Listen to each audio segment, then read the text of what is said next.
Richard, imagine I said a culturally relevant reference to the Butterfly Effect to kick off our episode. What a great reference to kick off our episode, OJ. But I can't, because this movie has no cultural footprint, really. So I feel like there's nothing. This is like the Kutcher's Avatar in the news. Of film. Yeah, I mean, other than Ashton Kutcher being relevant again for all the wrong, but I bet he wishes he could bloody go back in time and Butterfly Effect his own life at the moment. Welcome along, Do you reckon if everybody, Ashton Kutcher could go back in time, he would stop himself writing that letter, or he would stop Danny Masterton from doing what he did? Yeah, exactly. What's the... Yeah. Probably the first one. I reckon he would, too, because it's like, if you go back and stop all the Danny Masterton stuff, you're just like, you're changing too much. It's like changing 9/11 this far on. Yeah. Or killing Hitler. It's like, it'd be too much admin to keep up with all the historical changes if I went back in time and killed Hitler. I don't have time. Fun start to the podcast. Anyway. Welcome along to Film Franchise Fortnights on the Cult Pop Podcast, where myself, AJ, and my, God, beautiful best friend Richard. God, he's so attractive. Thank you. I haven't been feeling very beautiful lately, so I needed to hear that. I have the driest skin under my eyes. If anyone out there can help me with this and moisturize your eyeballs a little more. Well, this is the thing. Like, I've never had, like, it's like almost like eczema, but like I've never had that before, especially not under my eyes. I don't know. It's called being in your 30s, mate. Yeah. Sorry about it. This is I'm older than you. Yeah, by like 4 months. Yeah, but it's not like you can't be like, me. welcome to your 30s, mate. Because like, welcome to the party, I welcome pal. you to your 30s. And I'm welcoming you back. So the Film Franchise Fortnights on the Cult Pop Podcast, where we watch and discuss a different film franchise every fortnight. And as the fates would have it, this fortnight, for what wasn't supposed to be Spooktober, but we're now stretching the parameters of whatever genre the Butterfly Effect is to be like, yeah, it's a Halloween episode. We're covering the Butterfly Effect Trilogy. Now, depending on your upbringing, you might have one of two questions. Either, are there sequels to the Butterfly Effect, or what's the Butterfly Effect? Because I reckon this has got to be one of the more obscure franchises we've ever done. I reckon. In a certain manner of speaking.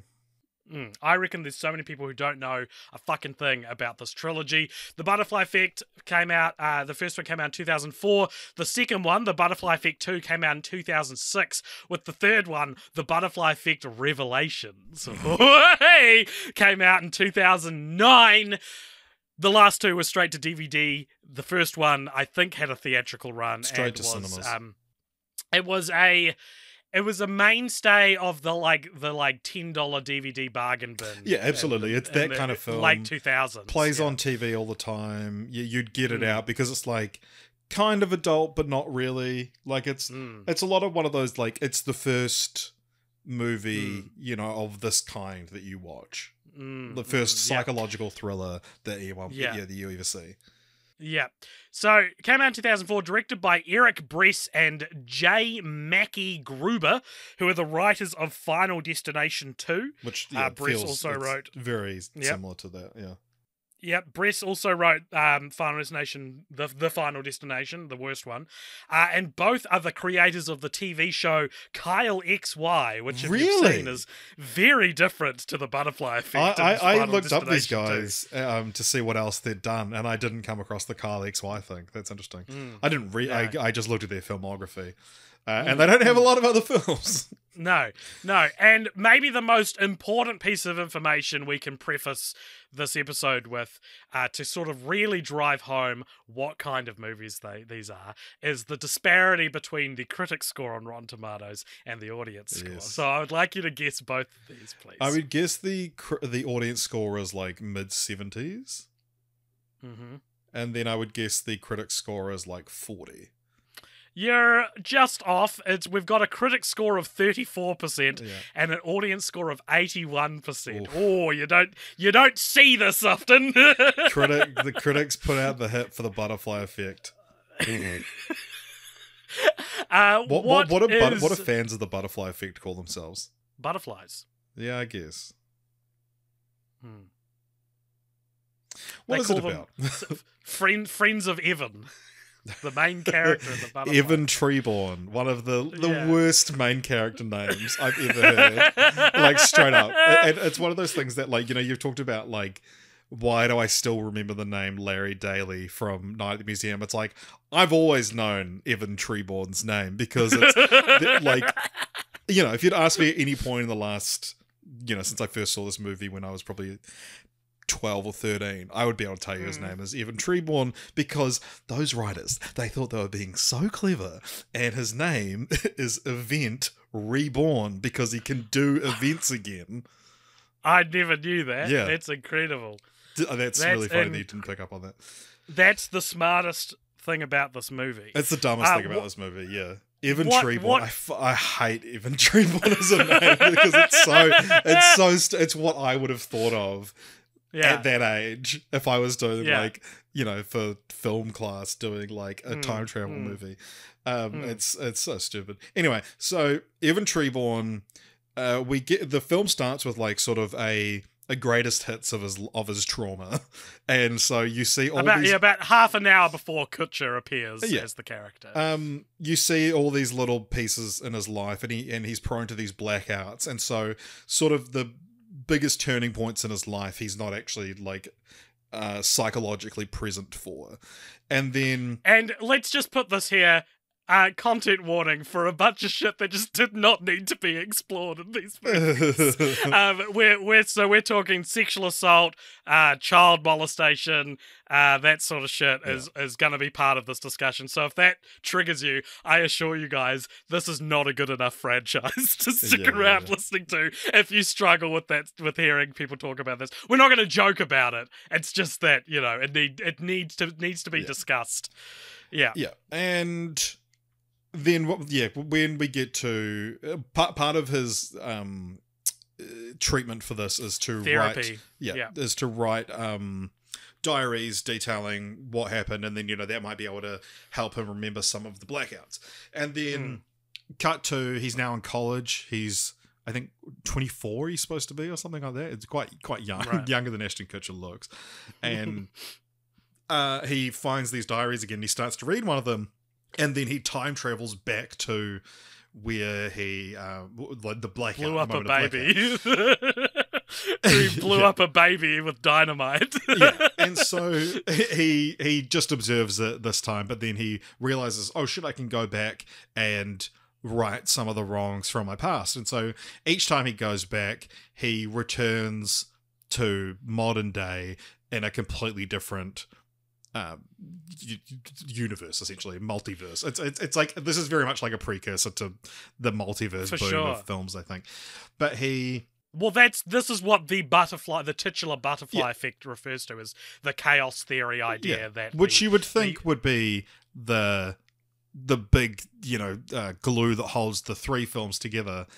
But no, we'll get to that later on. But yeah, you're saying the chaos theory idea that the flap of a butterfly's wings can cause a tsunami at the other side of the world. Yeah, exactly. So domino if you go back sort of stuff, and stop something small like getting molested by your girlfriend's blowing dad, up a baby with dynamite, or blowing up a baby with dynamite, then you may wake up in the nightmarish reality where you're a frat boy or you have no arms. Yeah, so one of them he's a frat boy, one of them he has no arms. There's a bunch of them where he doesn't know people, or that he's got this core group of friends. He's got the girl that he was in love with since he was a little kid, and then her brother who was like a psychopath, and then their friend as well, who is so traumatized by blowing up a baby with dynamite that he becomes essentially catatonic in a lot of these realities. And so, yada yada, he keeps going back and forth trying to change things, and then, you know, my life seems perfect now, or it's so horrible. And so he goes back and keeps trying to change things, and the idea that every time he goes back and he changes something, it has a massive effect on the future, and he keeps going back to each of the times he blacks out. So it's important to note as well that, like, each time he comes back, he gets like a fucking brain hemorrhage, which is the missing memories being shoved into his brain. So he's able to adjust to the new realities like a bit quicker than you sort of normally would, because it's like he does have the memories of the last 10 in real life. Yeah. And and then the film ends with he goes back in time to one event. He stops the baby being blown up, which knocks off his arms, so he never got to write his diaries. Yeah. And so can't travel back in time anymore. Yeah, but then no, he goes back in time and accidentally after that, because he manages to go back to a diary entry from before his arms got blown up, and accidentally kills Kaylee, which means he got institutionalized, which means he was never able to write the diaries. And so he goes back one last time, and if you're watching the film now, pretty much only the director's cut is available, but I'll tell you the theatrical ending first. I've got them written down. Oh yeah, I've seen both, but so the theatrical ending of the film is that while he's in this institution and they're like, look, Evan, we've talked about this. This is all a figment of your imagination. You got the idea that you're able to travel back in time. And he travels back in time one last time to the birthday party where he first meets Kaylee.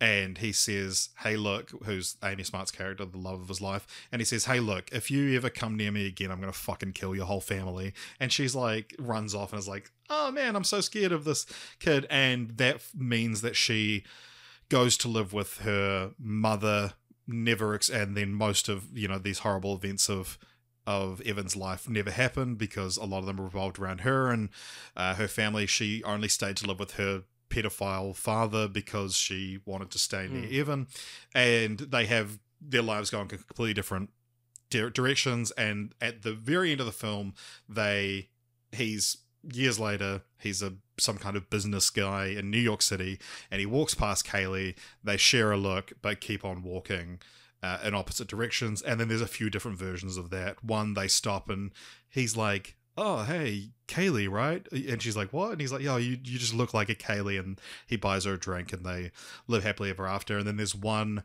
where they share a look and then he turns around and follows her. But the ending that's like... learning nothing, presumably. Exactly.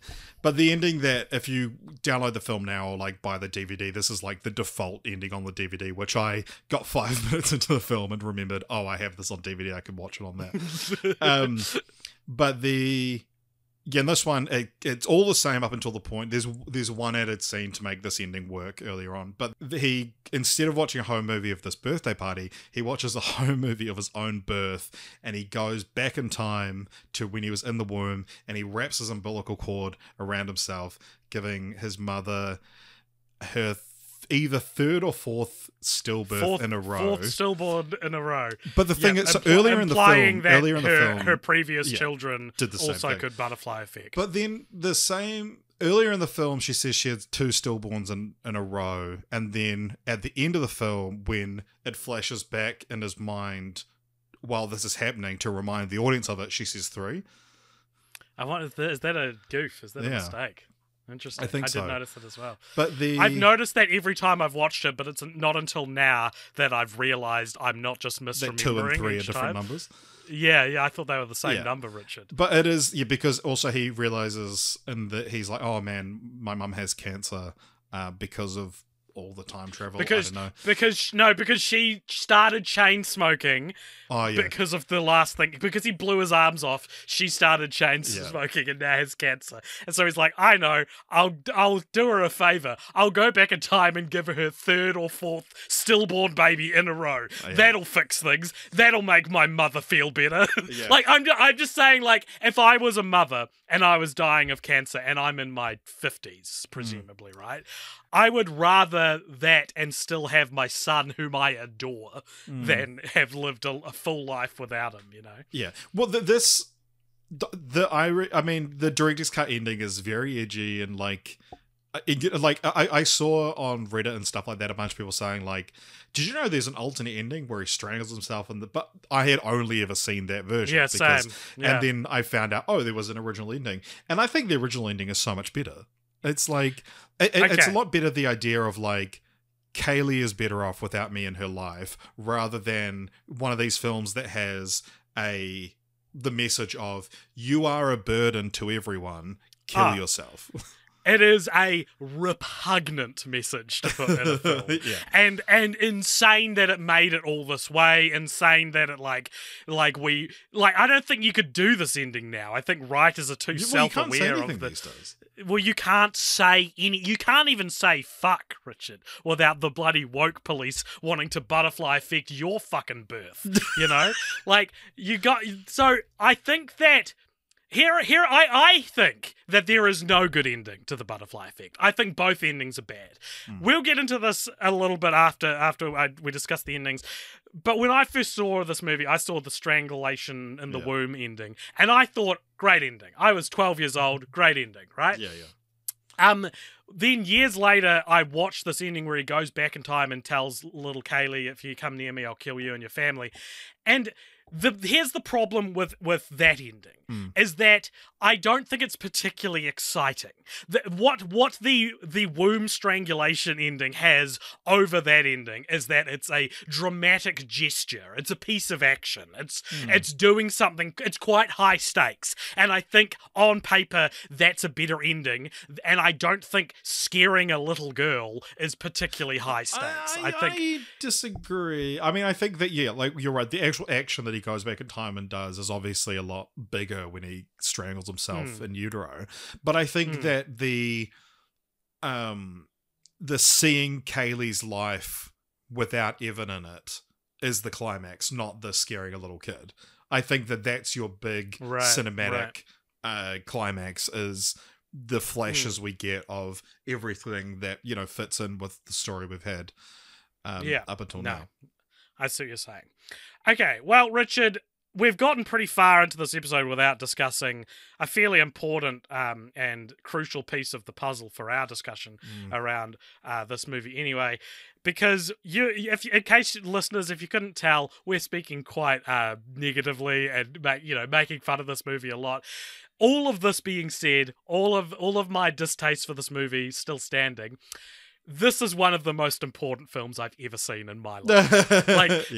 This film, when I saw this film when I was 12, well, actually, let me paint the picture. Let us do the cult popturian. Here's what happened when I first saw this film. I do edit these podcasts now, so if you could keep it tight. We used to have family movie nights every Saturday, right? Mm-hmm. We would get out all sorts of movies that you wouldn't think a 12-year-old should be watching, right? Including one night we got out The Butterfly Effect. It begins. 5 minutes in, you get to a whopper of a child molestation scene.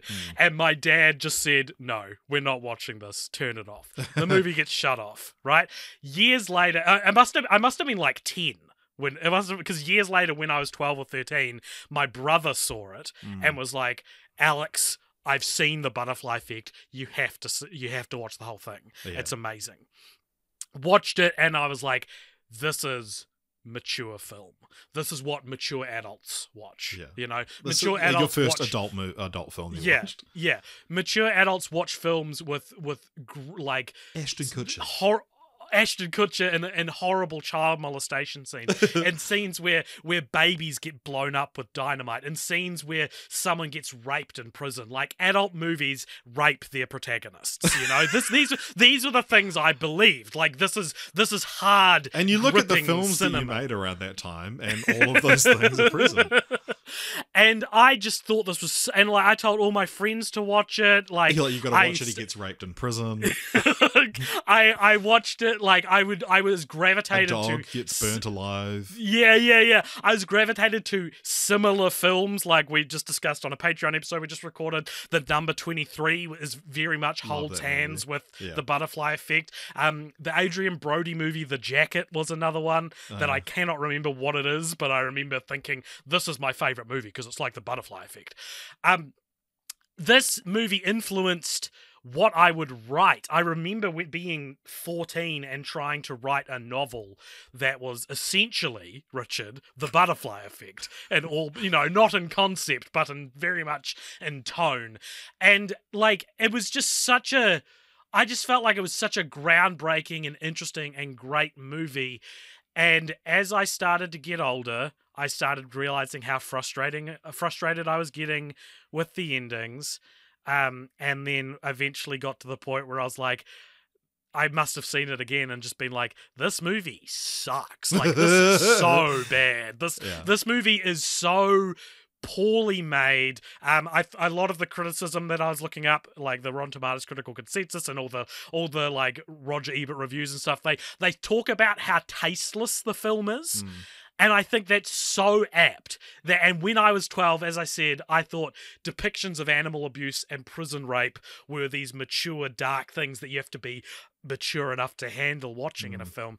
But now it all feels like these edgy filmmakers are like, yeah, and then he kills his dog, and then he gets raped in prison. And it's you know what I mean? Like, that's the attitude. The attitude behind it is not like, oh, I feel so compelled to tell the story that I'm willing to take it to some very dark places. You hear about who's the guy that wrote Lolita? He like wanted to. He tried Vladimir, to. Someone tried to destroy the manuscript several times because he was so disgusted with what he was writing. You know, that I watched a 17-minute The Making of the Butterfly Effect special feature the other day. Which, by the way, let's bring special features back. What an aesthetic! What a vibe! Fuck yeah. Those are. I should pop in the DVD and have a look. Yeah, and the directors, Eric Bress and J. Mackie Gruber, they just come across as the biggest fucking edgelord losers. Really? Like, it's so funny and so embarrassing to hear them and Kutcher and Eric Stoltz, who plays the pedophile dad. Like, all of these people are being interviewed in this little behind-the-scenes featurette, and they're all speaking like they've made the next, like, fucking Chinatown or something. Yeah, you know? Like this real hard going, but like a Clockwork Orange almost, you know? Yeah. Like you know, we have to show snowflakes. Sorry snowflakes, but this is drama. This is the kind of films adults watch.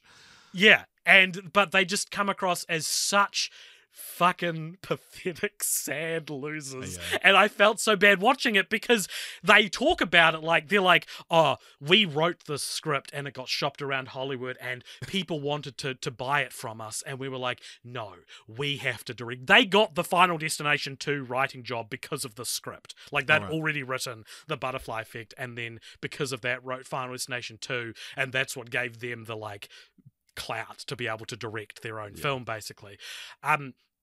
And like, yeah, it's like the way they talk about it, like this idea was beamed into their collective brains from heaven above as like the ultimate drama, psychological thriller of 2004. And it got 34% on Rotten Tomatoes, and they're absolutely the kind of guys who would have been crushed by this reception. Probably listen to this podcast. Yeah, they'll hate it. My history of this film, I think this is one of those films that, like, my sister being a couple of years older than me, like, got into this film and like was that sort of like, oh, you know, this is like an adult, and so after a couple of years I was able to watch it too, and like, you know, it was maybe a bit more adult than I should have been watching at the time, but loved this film, thought it was similar sort of experience, that it's like, wow, you know, the first like real grown up. It opened my eyes to cinema, and legitimately the things I'm interested in now and the stories I'm compelled to now, in terms of talking about the Butterfly Effect, if you went back in time, stopped me from ever watching this, I don't know if I would be into the stuff I'm into now. The stuff I'm into now is much better than the Butterfly Effect. The stuff you're into now is like killing dogs, prison rape. No. I more mean like the genres I'm into now. Yeah. You can trace all these back to the Butterfly Effect. Yeah. They're just much better executions of things like the Butterfly Effect. And the interesting thing about this film is that I've known for a long time this is a don't rewatch it movie because it doesn't hold up. The last time I watched this movie before the podcast would have been 10, 15 years ago, and I still liked it when I watched it last. Like, I was still in that zone, but I've just like being able to think about it because I remember it fairly well. It's not like a, you know, back of my mind sort of film. I watched this at so many sleepovers. I had the DVD. I saw this 100 times. Yeah, exactly. And watching it now, not going into it knowing that I'm about to watch a bad film this time, I wasn't crushed to find out. Part of me still loves this film and loved rewatching it, you know? Like I thoroughly enjoyed watching it this time, and it's been funny like talking to people about I'm watching the Butterfly Effect films, and multiple people have been like, oh, the first one, like I didn't know there were sequels, but like, oh, the Butterfly Effect's really good, isn't it? And I go rewatch it, see what you think.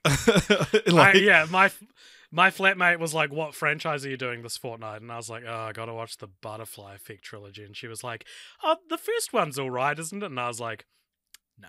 Yeah. Like, better than the sequels, sure. Yeah. But we are not talking about a good film here. Yeah. But the thing is, like, you're talking about you mentioned about this idea that, like, this idea for a film was, like, descended from the heavens and all this stuff, that it's like, this is a film concept that has to exist. Like, it's a brilliant concept for a film. And I think that it's like, this is so close to being a great film. And that, like, there are like, the stuff that we latched onto as teenagers is still in there. There's just enough bad other stuff now, or some of it's recontextualized, that, like, as a 30-year-old, I can be like, no, this is bad. But yeah, like, there's so much stuff in this film that I'm still so fascinated by. And like you said, like, the idea, I've said this on the podcast before, but, like, the idea of, like, paths not taken and things like that. Totally. Is just something that I not only, like, think about so much in my personal life, but I'm so fascinated by in media. And I think that, yeah, I mean, this is like the Butterfly Effect walked so that Everything Everywhere All at Once could run.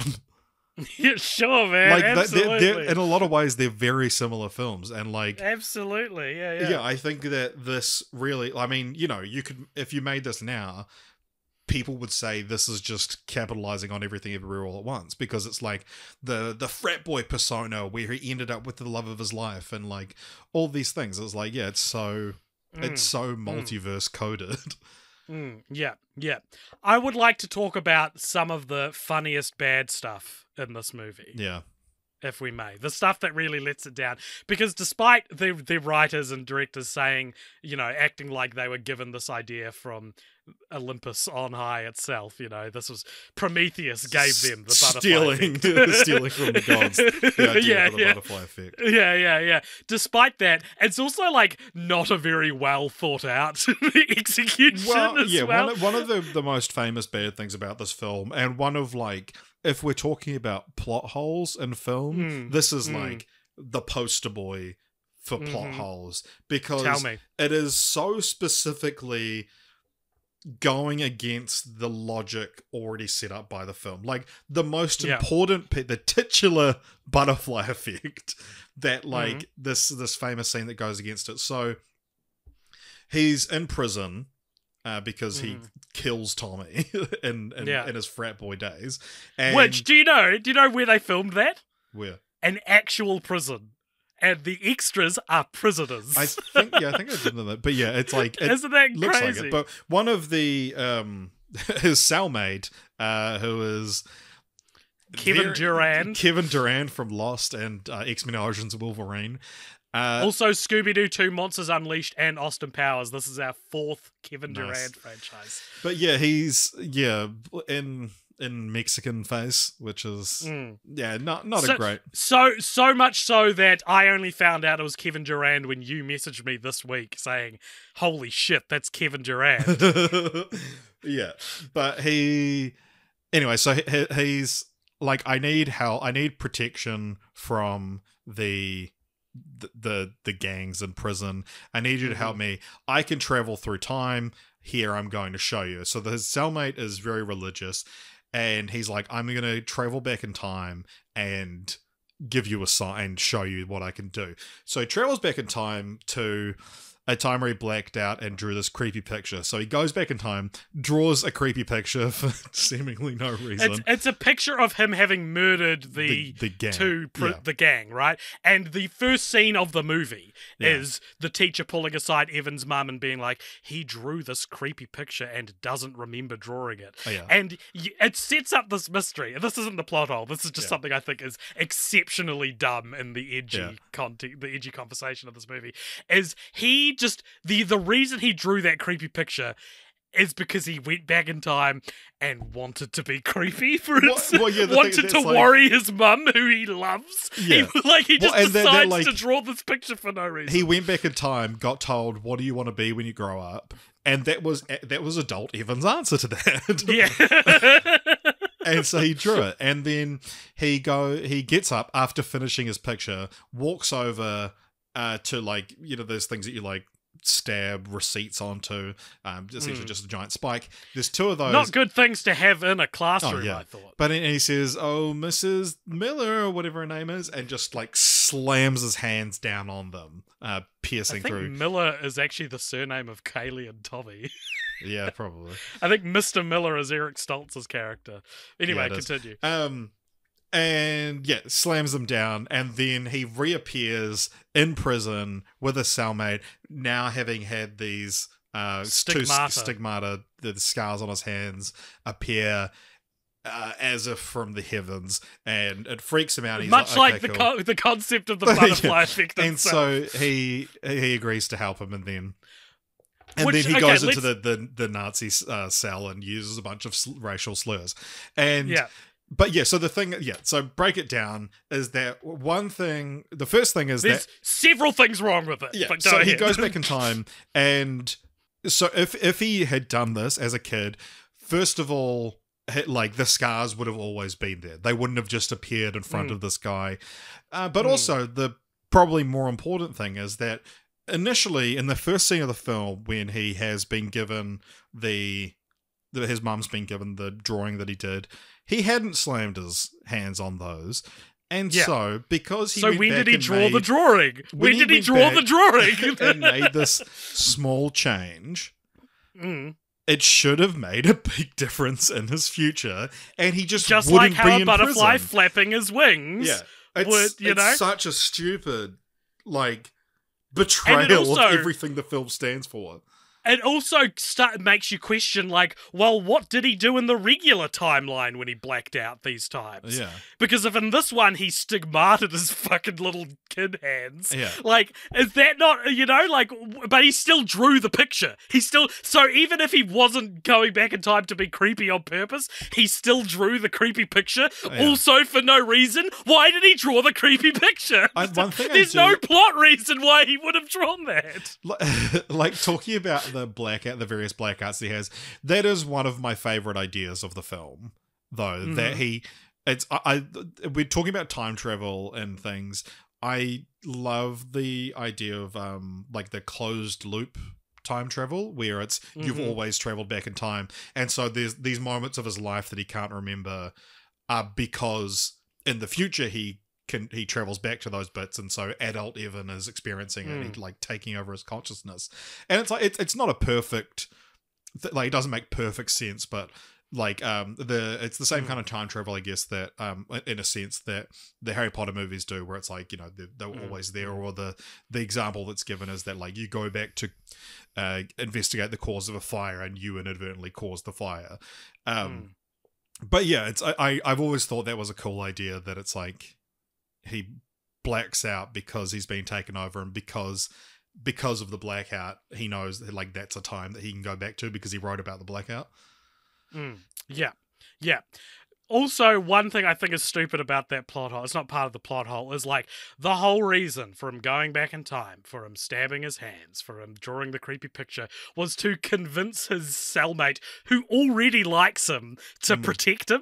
It's not even for a time travel reason that he does all this shit. It's to try and falsely prove to this guy that he can stigmatize. And also, can't you do something that's gonna fucking hurt you less? Holy shit! Right? Yeah. If I'm going back in time to try and convince someone that I can time travel, I reckon I'm not stigmatizing my fucking hands. So that's all very stupid. One thing I also think is kind of guffed in this film as well is that the kid who plays young Evan, there's two kids, there's a 13-year-old and a 7-year-old. And a 7-year-old, yeah. And the 7-year-old, they cast him, and that kid gets a lot of play. He's in a lot of scenes, and he's Logan acting. Lerman, who would grow up to be... Is that Logan Lerman, or is the 17-year-old one? The 7-year-old one is Logan Lerman. Okay. So I just think it's funny that they give that kid so much to do and say, right? And there are times when he's just playing 7-year-old Evan, and there are times when he's playing 24-year-old Evan having time traveled back, and he's swearing and he's foul-mouthed and all these sorts of things. That kid, like young Logan Lerman, how old was he here? Do we know? So what year did this film come out? 2004. He was 12. And it shows, because 12-year-olds don't look like 7-year-olds. So you've got this kid who's clearly 12, and then you're told very quickly that he's supposed to be 7, and you go, oh, okay, that's kind of weird. And then you see him swearing and shit as 24-year-old Evan. And it's like, yeah, the reason you fucking cast a 12-year-old is so it wasn't as problematic to have him acting like an adult. But, like, they've split the difference too close to old. When maybe, do you know what I'm saying? Like, and also on top of that, 24-year-old Evan is not really depicted as being particularly badass or foul-mouthed. So it's like the characterization of Evan when he travels back in time to his 7-year-old self is like this precocious, oh my god, imagine hearing a 7-year-old say this. But like he's not like that in the present. So it's just a completely different version of the character. And I just think it's so silly and dumb. Like when he goes back and talks to his dad and he's like, okay, listen up, old man. And it's like, he doesn't talk like Ashton Kutcher's version of the character doesn't talk like this. Yeah. Such a bad movie. So fun to talk about. I loved it. I loved watching it. Yeah. I loved watching all three of these films. And this is the best one. And this is easily the best one. The best one. I reckon that all the characters in this movie kind of suck. Except absolutely. for one. There's one character Eric who Stoltz. I want to see a whole movie about. No. Close though. Similar like fame level to Eric Stoltz. I'm talking, of course, about Ethan Suplee's Thumper. Oh, yeah. The overweight goth roommate that he lives with in college sometimes, who is such a, like, there are characters in this his whole movie. character is he has sex a lot, but he's fat. Yeah. So there are background characters in this movie who are so, like, just boring. Like, I would even say Amy Smart's Kaylee, very just kind of like, you know, it's male writers trying to write way more concerned with the male characters than the female characters.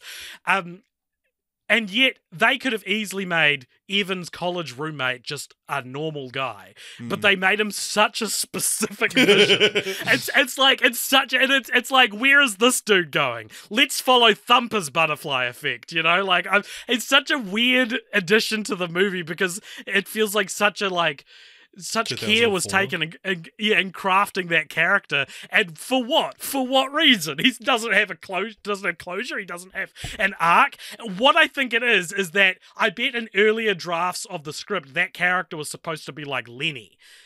But who's the kid who gets traumatized? But he kept getting traumatized in all these storylines that they couldn't. So they have two characters that occupy that space. Yeah, right. One is the plot relevant Lenny, and one is like, all right, let's just fucking make up a new character to give him some lines. And that could have been a nobody, but they cast Ethan Suplee and made him like a horny goth. It's incredible. It's great. Wow. Did you notice that one of the producers of this is called AJ Dix?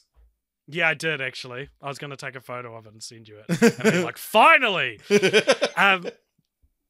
So this is staggeringly, Richard, our first film franchise for both Ashton Kutcher and Amy Smart. We've never covered them before. Amy Smart especially, I would have thought, would have shown up in dozens of these. She's like only famous if you watch sequels, I feel like. However, the guy that plays Lenny is Eldon Henson, or old version of Lenny, who people will know as Foggy from Foggy Nelson. From what's it called? Daredevil.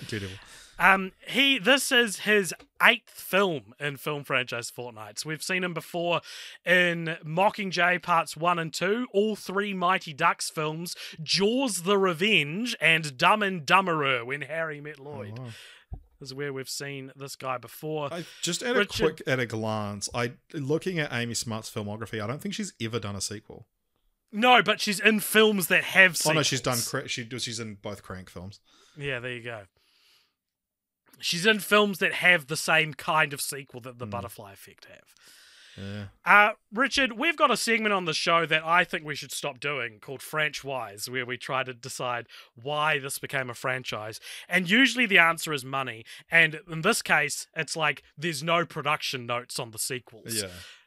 So I do think with this one though that I don't know why the concept of the butterfly effect is such a good idea that it's like maybe that's all it is. It's one, and it's a classic. Like we can just keep doing this idea, and it's going to be interesting forever. But is it? Yeah. But is it? No. Do you have anything else you want to say about the Butterfly Effect 1? Or should we move the on one to thing the though sequels? that like, and obviously they wouldn't have cast Eric Stoltz if he had gone through with being in Back to the Future. But part of me watching the film, you make it sound like he ducked out of Back to the Future off his own volition. But he was fired, baby. But part of me couldn't help but wonder what an interesting thing it would be if Michael J. Fox had played that character. Like, this film couldn't afford Michael J. Fox. Yeah, but I mean, like, if the roles were reversed, Eric Stoltz, Stuart Little's Michael J. Fox. Yeah. That like Stuart, like, because when did Stuart Little 2 come out? Like, this is around the same time. That like, imagine 2002. that. Yeah, the same year, or like, you know, span of a couple of years, playing a crazy little mouse in a red convertible and a pedophile father. Like, that'd be fascinating. You're right. Well, the butterfly. So you want to go back in time? Is it stopping Eric Stoltz from getting fired from Back to the Future? Yeah. So does that also mean that sort of cosmically Michael J. Fox gets the role of Mr. Miller in the Butterfly Effect? Yeah, and also it would be in Pulp Fiction as well, I guess. As the heroin dealer. Yeah. Well, Richard, where were you? Everyone knows where they were when they were in the warehouse and saw that the Butterfly Effect 2 existed on DVD. Where do you remember when you became aware of the Butterfly Effect 2? Because it was a big deal for me. Oh, really? It was like holy shit. I can't say it was a big deal for me. I think I got this off Fatso, which was like New Zealand's answer to Netflix. Like back in the day where you would get DVDs mailed to you. I once had to write a commercial for Fatso. I know, you've told the story many times. Oh, okay. I'll cut that out then, please, Richard. No. Tell us what was the commercial? I don't think it ever made it to air, but we were commissioned to write something, and this was like 2015, but well past DVD's heyday. And the only idea I remember pitching that I thought was really funny was pitching it like DVDs were a new technology. And just seeing if they had a good enough sense of humor to run that commercial. But I don't remember what happened. The Butterfly Effect 2 came out in 2006. If we go to the Wikipedia page for this movie, it has up the top, for the episode of Ugly Betty, for the episode of Ugly Betty, see the Butterfly Effect Part 2, because the season 4 opening and second episode of Ugly Betty were called the Butterfly Effect Parts 1 and 2. So I thought that was pretty funny. This was directed by John R. Leonetti, who is more well known as a cinematographer on Film Franchise Fortnights films such as Child's Play 3, The Scorpion King, and The Mask, and he did go on to direct Annabelle, which we haven't covered for the podcast, but is a fairly high-profile movie that he moved on to after this. What do you think this has on Rotten Tomatoes? Like 27. It has 27 audience score. It does not have a critic score. Nice. But that is still a big drop from the 81% audience score of the first film. What is the Butterfly Effect 2 about? So this one is about a guy who to set the scene for you. Nick. His name is Nick. And he is on holiday with his partner. It's her birthday, and they're like talking about their future, and then all of a sudden he gets called into work, so they leave, and there's two friends. There's another couple with them as well. On the way back, their tire bursts, they get into an accident, and the other 3 people in the car die, leaving Nick alive. A year goes by. Can I just say as well, they try to be very coy with it, but it becomes very obvious that his girlfriend is pregnant and hasn't told. And you don't get told this till the end of the film. Yeah. But it's like, oh, fucking hell. Let's just reveal that she's pregnant. So a year later, he's looking at a photo they took at the lake and travels back in time. But the first time he goes back and he's really just observing things and is like, what the hell's going on? But as he goes back and then he starts to, every time he looks at a photo, like the world starts to shake in the same way that it did for Evan when he would go back in time. And there's a bit where he's like looking it up and sees articles about Evan's Jason father. Treeborn. So making it set in the same. Oh my god, Jason Treeborn. He was adjacent to Evan being reborn. Yeah. And so similar sort of thing. He goes back in time a few times to like make things not happen, to not have the car crash or to lessen the damage of it or whatever. And a lot of this one focuses more on his career progression. And his boss is a dick, and then he goes back one time, and now he's like the vice president, and his boss from the normal reality is now his subservient, and all this stuff. But reoccurring to this is that so Julie wanted to move to New York, and then when he's all successful, Julie didn't go to New York to pursue art or whatever, and so there's a little bit of tension in their relationship, and then he goes back again, and now he's all successful, and he's sleeping with his boss's daughter, and him and Julie have broken things off and quite bad, and then everything, he goes back in time one last time and decides to fix everything by breaking up with Julie at the lake, and she says, well, I was pregnant, and this was a shock to him, even though she should have, they would have a kid. No, because the baby died anyway in the car accident, and she talks in one of the alternate realities. She's like, you know what we lost in the crash. It's very, because all he does the first time is gets her to put her seatbelt on. And skids out of the way, so they still crash. But right. Okay, that is flawless writing. So then he goes back it's better writing than the fucking racist prison scene from the first one. But so he goes back in time again and breaks up with her. She takes his car, the one that's about to have a tire burst, and drives off. And he steals someone's car and drives chasing after her, and you're like, oh no, the tire's going to explode. That doesn't come up.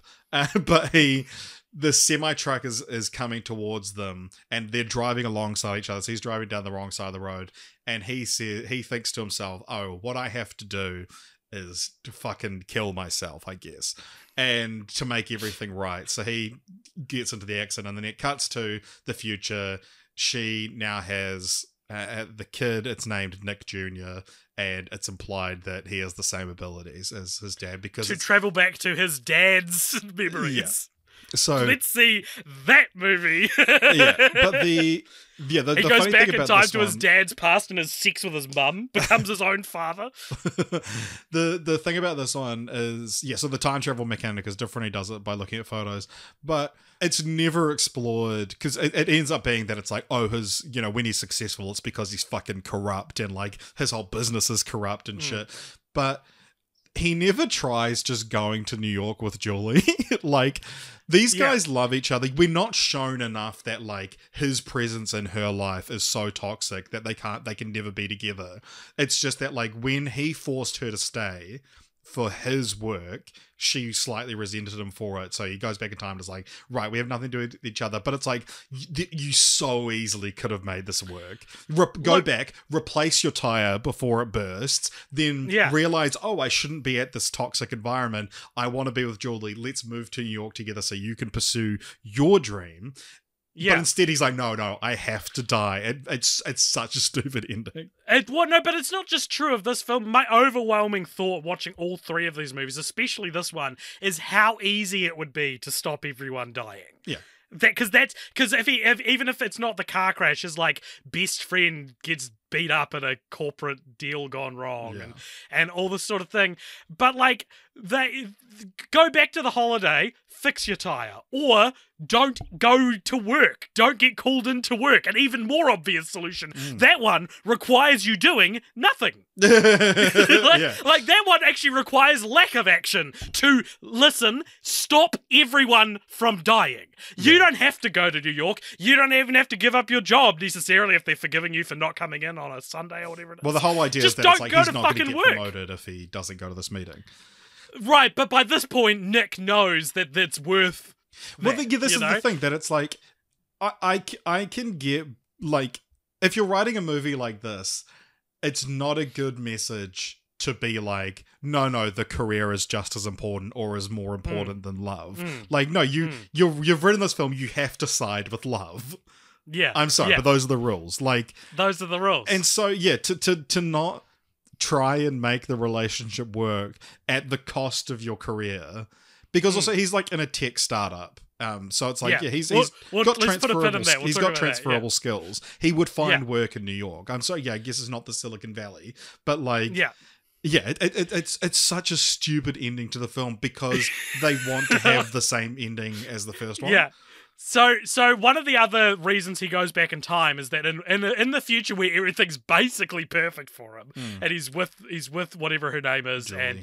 but Trevor, his best friend who also died in the original timeline, he gets fired for this bad business deal, and he's like, right, I'm quitting too. And it's like, that's the only thing wrong with this timeline is your friend got fired. And you know what's not as bad as being responsible for the deaths of your best friends? One of them getting fired. Stay in that timeline, Nick. What are you doing? Obviously stay in that one. Well, even the one where he's very successful, but not with Julie, but he has very explicit sex with oh my god, one of it with his boss's daughter.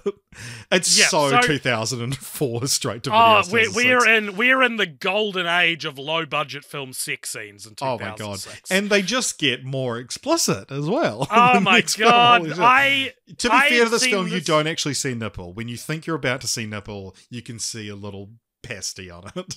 I had seen this film before, shockingly, and can I just say, my mind is blown that I've watched it a second time in my entire life, you know? Like, I thought I would never, ever even think about this film again. Yeah. So I'd seen it on DVD when it came out, but until rewatching it for this podcast, the only parts of the films that I had rewatched were the sex scenes. Why is that, AJ? Because I masturbated to them, Richard. But honestly, they are so explicit. But also, there's two sex scenes, and there's one when he changes things and he's back with Julie, and they have what could very generously be described as like an intimate and beautiful sex scene where they're back together. Then he goes to another timeline where he's having a sordid affair with his boss's daughter or whoever it is, and it's so stupid because it's like, I get it, 2006, I get it, what's his name? John R. Leonetti. I get what we have to do to make straight-to-DVD psychological thriller sequels sell. I know that we have to put sex scenes in them. But this one, like, betrays the character's integrity. If this was a movie about a guy wanting to get ahead in his job and using the butterfly effect to do so, sure. But it's not.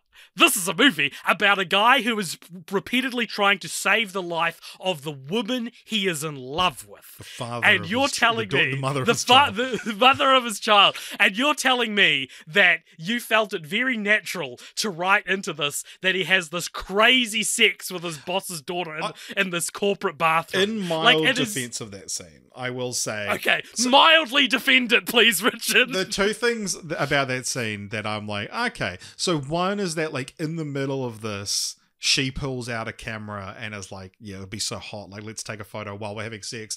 And I kind of liked that as a plot point, that it's like, he needs a photo in this timeline so he has a point to go back to fix some things. And I kind of, it's kind of funny, it's kind of kinky that it's like, in the middle of a sex scene is the time he can travel back to. But then they don't use that. No, he does travel back to it. He tries to, but he gets knocked out before he can. That's right, yeah. But the other thing about that is that what you're saying about, like, it betrays his character, I was thinking the same thing, but I was like, the one kind of like bit of writing that sort of saves it is that he gets that timeline's memories in his brain. So it's like, even though there is Nick in there as he is experiencing the film as we see it, there is also the part of him inside his brain that is like, I am having an affair with this woman. I have given up on Julie. Is banging someone from an alternate timeline still cheating? Yeah. Yeah. This is our third Eric Lively film for the podcast after Wow. American Pie and A Medea Christmas. And it's our fourth David James Lewis film after Child's Play 2019, Halloween Resurrection, and MVP Most Valuable Primate. I did not write down who David James Lewis plays in this film, so I cannot remember who he plays in this movie. He's Dave Bristol. Dave Bristol. Bristol. He's Bristol is the boss, the corporate rival, yeah. Also, Trevor Eastman went on. He's so young in this film, but he went on to be quite a major character in Schitt's Creek. Nice. He plays Ted. And it's nice. After making that connection, very funny to see him so young. The main reason I think this one is bad is how much it insists on being about Nick's boring ass job. So like the first one, for all its faults, is about like relationships and murder and crime, you know, like it's very it all feels like all the parts work to, but this one, they're in a startup where they've invented like a very 2006 version of cloud sharing but like a version of cloud sharing that isn't as interesting as what would eventually be made in real life. And it's so funny to watch them like pitching these amazed investors, like, imagine you're going to a meeting and you get a message while you're in the car that you need to change a slide for the slideshow. Well, with your phone, you can do that. Which, first of all, that's finicky at best to do now with cloud, to change a slideshow. It's like kind of pitching a smartphone, but it is funny though. Later on in the film, they're like, "Yeah, we're pitching, a phone that can do this," and they're like, "Everyone's pitching that at the moment." Like it's right on the cusp of the boom. It's funny that it's like it's actually not even that impressive at the time. Yeah, and it reminded me of the bit we talked about in the Kissing Booth 3, where she just randomly pitches an esports thing, and it's not like she pitches a Kissing Booth video game, which is the obvious thing to do. And in this, it's like they have put so much effort into describing what this like invention is that it kind of feels like the screenwriters were like, "This is a good idea. They should actually make this in real life." Yeah. Well, Richard, it's time for us to skedaddle on to the third film in this illustrious trilogy. I am, of course, talking about The Butterfly Effect 3 Revelations, released in 2009. Let's talk about how funny it is to give your film the subtitle Revelations when it's a standalone sequel. Yeah, what's being revealed. It's not revelations about the whole franchise. It's revelations pertaining to this film itself, which all the other ones also had. So this was directed by Seth Grossman, or Grossman, who does not have a Wikipedia page. Its audience score is slightly improved above the 27% of Butterfly Effect 2. Do you have any guesses? 32. No audience, no critic score, because no one was ever paid to watch this movie, I guess, is the reason for that. What is it about? So, I can tell you what this one's not about. And that is the concept of the butterfly effect. If you try and tell me, AJ, that this film was written as a Butterfly Effect sequel and wasn't an unrelated script with the name slapped on it, I'm going to punch you in the throat. I'd like to see you try, buddy. You're going to be here in a week. Oh my god. Okay, I'd never said it. I didn't say it. It's like this. Do you know what this movie feels like? What? A Hellraiser sequel. Yeah, right. Yeah. Like, this is a completely unrelated film that involves time travel that you could so easily have Pinhead show up at the end and just be like, I hope you've learned your lesson. Now come with me to the realm of pain, or as we call, like, it's pleasure to us, but it'll be pain to you. Right, yes. As they always do. But this one is about a guy who travels back in time to witness murders and then tell the cops what he saw. And he says that he's a psychic. And in doing all this, he accidentally creates, he's tied to all of these murders now, which are unsolved. One of them being his girlfriend, and then her sister, and all these things. He keeps going back in time, and each time he comes back and something is slightly different, and he literally says, like, I don't give a fuck. Yeah. And let me find the killer, who is named the Pontiac Killer, which is very funny if you watch Brooklyn Nine-Nine, because Craig Robinson's character is the Pontiac Bandit, and that name is said dozens of times in each episode that he appears, and so it's so distracting to have like the Pontiac Killer be taken so seriously. Also, never really explained why they call him the Pontiac Killer. Anyway, he keeps going back in time, more murders keep happening, he awakes in slightly different realities where he still has the same relationships with everyone. That's the thing. Yeah, and but his sister helps him go back in time. And she's a bit of a recluse, never really leaves the home, but we learn that he saved her life from a fire when they were younger. And she's always like, you never told me what happened during the fire. And then turns out, we find out later on in the film, that she died originally, and then when he went back in time to save her, it meant his parents dying. And then yada yada yada, all these murders keep happening. It's at the end, it's revealed, spoilers for the Butterfly Effect 3 Revelations, that his sister is the murderer, and she's been going back in time because all these people, all these women, were actually people that he ended up with at some point. So one of them was actually, he remembers being a girlfriend. The rest were just unrelated because she went back in time and killed them before they could meet, because she's actually in love with him. Her own brother. And then listeners, bear witness to maybe one of the most balls to the wall endings I've ever seen in a movie of this caliber. Yeah, what happens? So this is fucking crazy. You thought the ending to the Butterfly Effect had kind of strange messaging in it. You thought the ending to the Butterfly Effect 2 was trying to like ape that same sacrificial concept. You think like going back in time and killing yourself to prevent future misery is like the worst thing, a worst place a movie can go.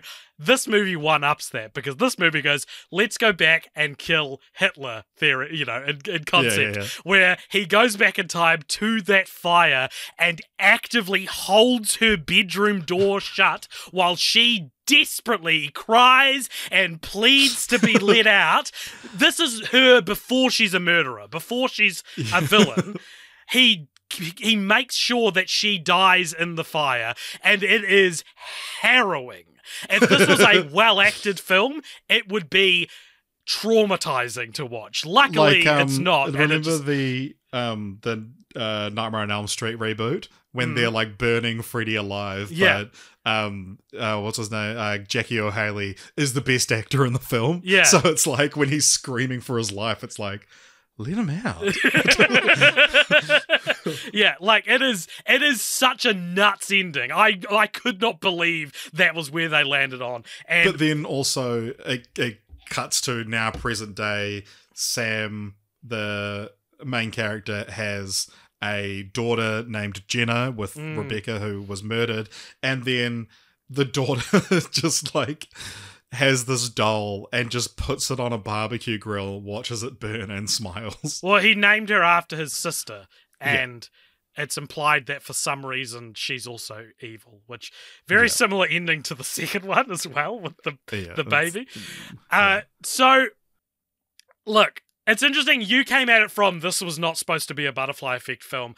I came at it from like, this gets points for ambition. This is not supposed to be a film. No, not at all. No, I thought this was better than the second one because I was like, that's an interesting, like, Butterfly Effect Incorporated, basically. Like there is a Butterfly group, Effect presents. Yeah, there is a group of people who can travel back in time, and they get together and talk about it, and talk about the rules, and it's turned into like they call it jumping.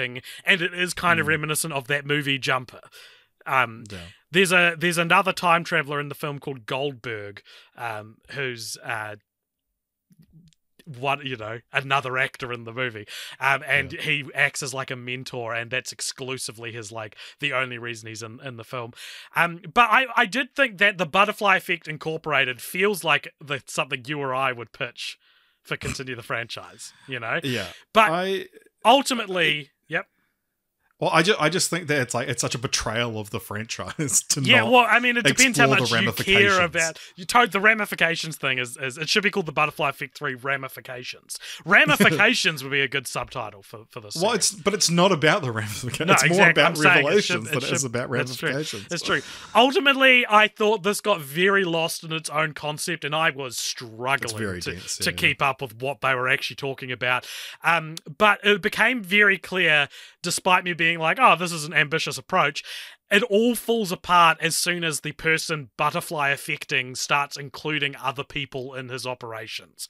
Because then you've got this confusing thing where it's like, he's gone to an alternate reality, but his sister's still his sister and she still helps him, and his Goldberg's still his mentor, and it's like... Yeah. Well, to be fair, he's going back to times after those relationships were established. I guess so, but it's still like... If we went back to before his sister was born, but none of these characters seem to care that, like... well, there's his relationship with the police is the big one. Like, every time he goes back, he has the same relationship with the detective. But what I'm saying is, like, Goldberg from Timeline 2 is not upset that the version of Sam he's talking to is... a completely new version of Sam. There's a new version. Like, he's lost. Sam, He's lost the version he knows, and his sister doesn't care about this shit either. Well, no, they haven't lost the version they know. The version that I guess they've loses the version we know we never see again. Yeah. As far as they're aware. No, because he tells them because they merge and shit. He tells them that he's from another timeline. Yeah. They're like, oh, did you jump again? Yeah. But my point is that in order for this to work, in order to include more characters in on the concept itself has to be like dramatically weakened so that it makes sense that people would still know what's going on. One thing I will say in this film's defense, I like how far it went with the incest thing. I did too, actually. I was like, it's one of these things where if you're introducing this, you have to go as far as you did to justify it. Yeah. Like, you can't just be like, no, Sam, like, we're brother and sister, we're supposed to always be there for each other, and these girls were taking you away from me. And it's like, oh, were they implying that? No, it's like, no, she kisses him on the lips and he's like, what the fuck? Yeah. And she's like, I'm in love with you. Yeah. We are meant to be together, and these girls were all trying to steal you. And it's like, that's where you need to go. What, did you work out that she was the killer? The whole time I was expecting it to be him. Yeah. And but so they I say was that like, in the script, so I was like... but they do. And so I was kind of like, it is one of those things where I wasn't surprised when it was revealed to be her, because it's like, there are 3 characters this can be because you haven't introduced that many characters. And so it has to be him, it has to be Goldberg, or it has to be the sister. And they tell you, oh, maybe it's him or Goldberg. So it's like, well, it has to be the sister then. Yeah. Isn't it? This movie is so gratuitous compared to... Like, this one feels like the Final Destination writers wrote it. Like, well, and also this one has a much more explicit sex scene in it. Yeah, that's true. Which is so gratuitous, so unnecessary. It's so gratuitous, listeners, that it makes you sad. From a 2023 perspective, it's like, oh fuck, this is so this is someone being exploited. This is a very young, very pretty actress that is just completely they got the call of her life to appear in a Butterfly Effect sequel, and what they're doing is slamming her titties on a glass table. It is so depressing. But like, that's the thing, that it's like, you can do a film where the sexy bartender flirts with them and they have sex. That's fine, but it's like, you don't need like 8 different setups. Yeah, a porn of them having movie sex. Style sex. You can even have like, what, it's 2006. It's a straight to DVD film. Sure, you can do the under the glass table shot, but it's like this is a day's worth of shooting of like different setups, and they let's put them all in the film. Yeah. And also, oh my god, the way this film is shot and edited is so bad. Like, there's, the best I can, the most sort of mainstream thing I can think of is like, in Hot Fuzz when like Angel is doing the paperwork and it's like it's deliberately shot, it's a boring thing to look at, but the like zooms in on little bits and like little bits float over other parts. It's like they are trying to do this in this film, but it is like how a film school student would do those shots. They are like, go back and watch them. It is so funny how like thinking they have the point it is. It's, oh my god, they're so poorly done. Yeah, and the film, loved watching this film though. I enjoyed watching it. I had a great time watching it. The film also opens with a mother being bludgeoned to death by a hit on her, and it's incredibly violent. Maybe one of the most violent things I've ever seen. She gets her head like caved in, and it's like the movie starts there with a woman having her head bashed in, and it's like, this tells you kind of all you need to know about the where this movie is One going. other scene that I was kind of like, oh yeah, like, is he, after realizing like, oh, I can't save, my partner, I'll go back and try to save the second victim. And so he sneaks into her apartment, watches her from the closet, and she's just going about her day, and then someone bursts in and in a quite violent scene begins to rape her, and she's screaming for her life. And then you're like, oh wow, we're about to see the killer. And then the guy takes a straight to DVD rape scene, just what I wanted to be watching tonight. And then, not that a theatrical one is particularly better, but I said this in my review. I want to go to the one. Cinema to watch this. I want to see it on the big screen. I like I said in my Letterboxd review for the first film, is like, this is not a good enough film to justify having a pretty detailed child molestation scene in it. Yeah. And it's one of these things where it's like, guys, if you're going to have these harrowing scenes of like the worst violence you could do to a person, you got to be really sure that the film is good enough to be able to be like, look at something like The Last Duel, which even then people were like, was that really necessary? If it's hardly necessary in Ridley Scott's The Last Duel, it's not going to be necessary in the Butterfly Effect 3 Revelations. But what I was saying about that scene though is that like midway through this, as it's just about to get even worse, the masked assailant pulls off his mask and is like, babe, I'm sorry, I can't do this. Like, and she's like, no, but like, I'm having fun, I'm enjoying it. And he's like, yeah, but just like hearing you scream makes me go soft. And I was like, that was a fun subversion of where I thought that scene was going. And to immediately backtrack and start praising this horrible moment in this film, pretty well performed, those two actors, I thought. Like, and a movie full of like just dog shit, like Craigslist actors, and legitimately they probably got like the cop characters were probably got off Craigslist, like it is this kind. I don't know. I thought those performances were actually pretty good. Anyway, yeah, that's the Butterfly Effect 3. Terrible stuff, but I thought at least it was doing something different with the sequel. It's a good sleepover watch. Like, because worst case scenario, you see some boobies in it, but best case scenario, you have a good time laughing at this terrible film with your friends. I like how you said you see some boobies in it, but, and it's like boobies in it, comma, but, and you see boobies, but, yeah. So that is the Butterfly Effect Trilogy, Richard. Do we want to talk now about Continue the Franchise, where we pitch? Yes, what are the many continuations of the franchise we haven't looked at yet? There is fuck all, dude. You type in the Butterfly Effect 4 into Google, it says movieclips.com, the Butterfly Effect scene 1 out of 4 or whatever. Like it takes the 4 to mean just something, like even the sequels are so obscure that it's not even thinking you're talking about a sequel. No, there's nothing going on in the Butterfly Effect series that has laid dormant since 2009. I doubt there ever will be. I did have an idea, and that's slightly been usurped now by this idea of a direct sequel to the second one, where a kid has the power to travel back to his dad's memories, where he realizes the only way to not prevent himself from being born is to have sex with his mum. I think that's pretty interesting. Would you keeping the incestuous themes? Of the yeah, third but one as well? that'd be that's a cool like would you rather come to life, you know? He's in his dad's body, so he has his dad's semen and dad's sperm, and in order to make sure he is not never born, he has to have sex with his own mum. That's a great idea for a movie. I'm going to write that movie. It's going to be called The Butterfly Erect.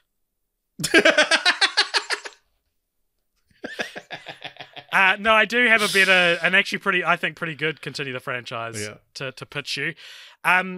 I was thinking about like, especially inspired by the third one and the fact that it's like this operation now, and that there's these rules to this universe and stuff. And I thought like, what about like a Grand Theft Auto style video game, like about the criminal underbelly of some city, where you have butterfly effect time travel. And so this is like an expansive, like revolutionary new game map, where it's not a map of geography, it's a map of time. And so you're playing the game and you have the ability to go back in time to when your character was younger, and you change something, and whatever you change, the ramifications then exist when you flash back to the present. You know, and like really going like, so like there are thousands of possibilities. It's like No Man's Sky. A little bit like No Man's Sky, but with time instead of space. Do you think that's an interesting idea? Yeah. I think it couldn't exist. You don't think it's possible? You don't think we're there yet? No, God no. Well, it's something to shoot for then. Yeah, shoot for the moon. What's your continue the franchise? I think we can have another go at the Butterfly Effect.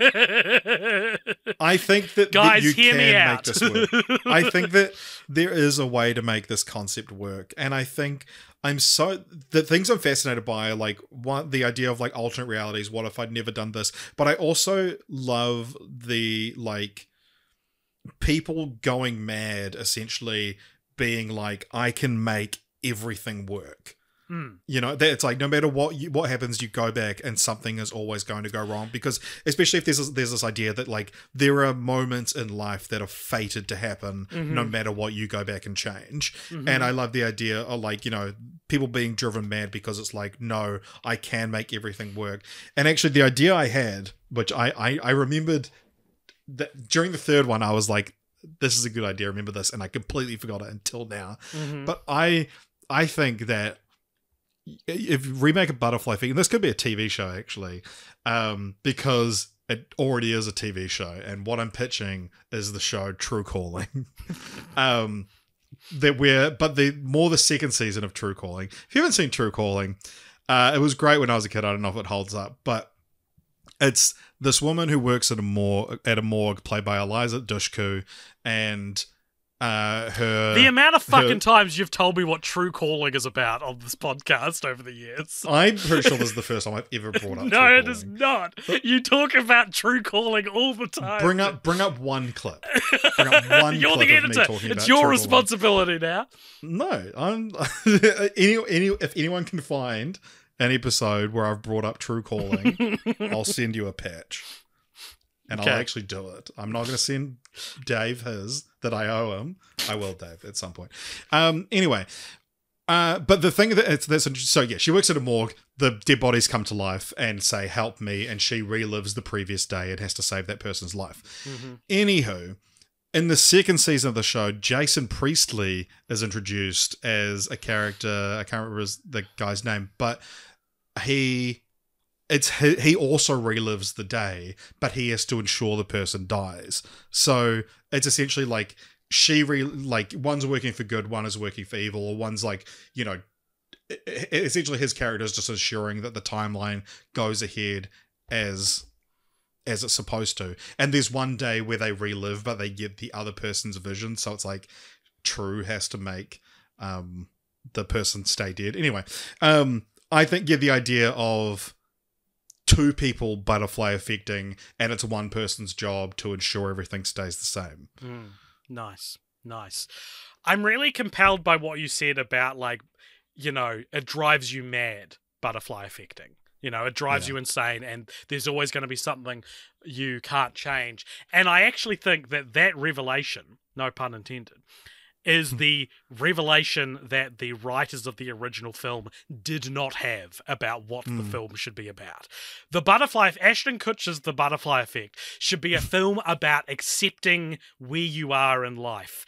Because that way, if you make it about, if you try to change things, you will go mad, you can have the baby suicide ending. And the message of the film is like, look where it will get you. You know what I mean? Whereas this version... that's kind of the plot of Everything Everywhere All at Once, right? That it's like being introduced to all these different versions of yourself, and they're all quote-unquote successful when you aren't, and having to find success in where you are. Yeah, nice. Richard, we have got to rank the Butterfly Effect. It's such a good idea for a film. It makes me so mad. We have got to rank the Butterfly Effect amongst the 184 franchises we've ever covered. And Is this a Gold Star franchise? No, I don't think so. I think that the straight-to-DVD-ness of it all is very apparent in the sequels. Yeah. I think Is there a clear worst one, though? I would say the second one is the clear worst one. I don't think it is not your favorite. I'm pitching you that we place this at 161 above the Yu-Gi-Oh movies, but beneath the Cinderella story movies. What do you reckon about that? Yeah. Yes, no? You usually hate this segment, but now it feels like you're taking this very serious. Yeah, well, it's like, I don't know, because I do enjoy watching, like... The franchise, bro. The franchise, not the... Well, that's the thing about, like... Yeah. Because it's one of those things that it's like, if I was tasked with, like, you have to rewatch one of these, like, taking length out of the equation, I would so much sooner rather rewatch these films than... the Connery Bond films. Yeah, but they're just not... It's not as good of a franchise as the Connery Bond films. I mean, I think... So above a Cinderella story, we've got the Teenage Mutant Ninja Turtles movies, then 101 Dalmatians, Bad Moms, Boondock Saints, Santa Paws, From Dusk Till Dawn. I think by the time we get to From Dusk Till Dawn, we're absolutely... It's not better than Dusk Till Dawn, you know.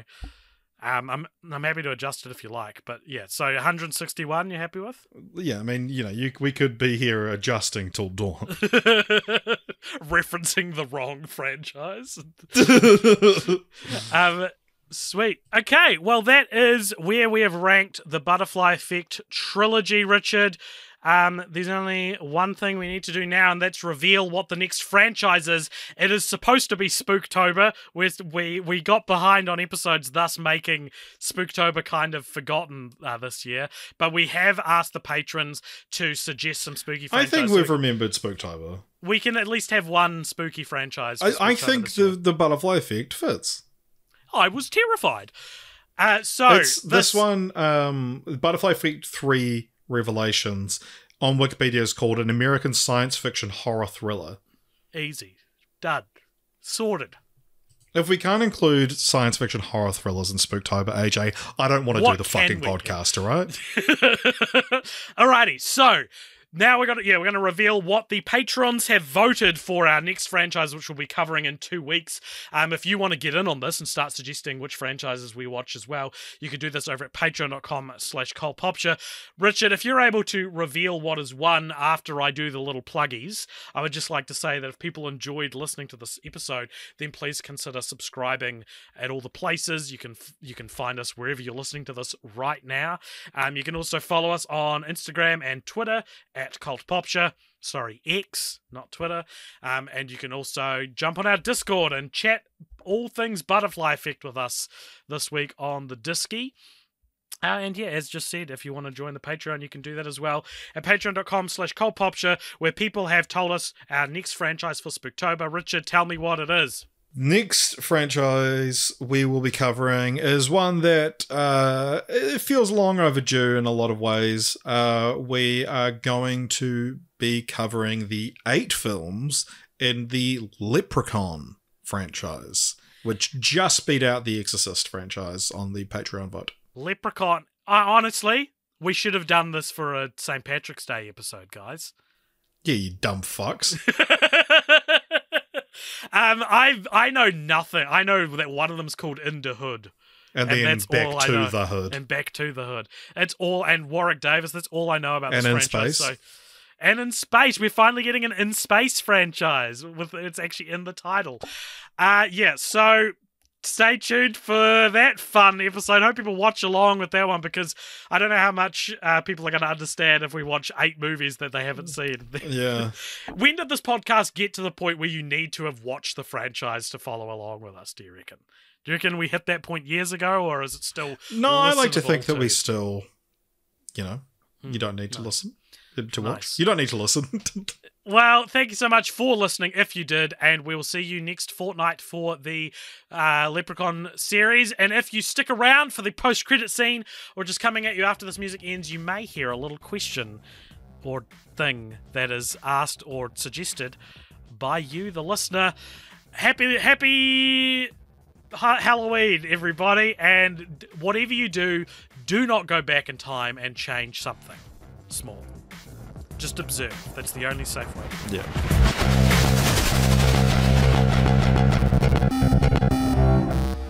Welcome along to the post-credit scene. This is a segment at the end of each episode. If you donate $5 or more over at patreon.com/cultpopture, you get to give us something to talk about in the post-credit scene. Richard, who is it from this week? Today's one comes to us from Michael Prefontaine, who says, if you were a cartoonish evil villain, where would your base be and what would it look like? What would your henchmen/henchwomen wear as uniforms? Mine would be a rotating... those rotating restaurants that are on top of skylines? Be like that sort of thing, but in the middle of the Pacific Ocean, and all my henchmen... And it rotates vertically. The wrong way, yeah. And all my henchmen would wear denim overalls. Nice. And nothing else. Yeah, I think you're describing the Minions. And I'm Gru. Yeah. My base, I wouldn't want anything too high up because I don't like heights. Where I feel like I would just go for a place that I would like to hang out. Like it would be like a movie theater or something, or it's an escape room, but you have to solve puzzles to get in. And I'm the most intelligent person on the planet, so I'm the only person intelligent enough to solve the puzzles to get in. Well, you've actually just described as the level leading up to a boss in a video game. Yeah. I'm the boss. Yeah. And my henchmen/henchwomen would wear ammo and health crates that drop when you kill them.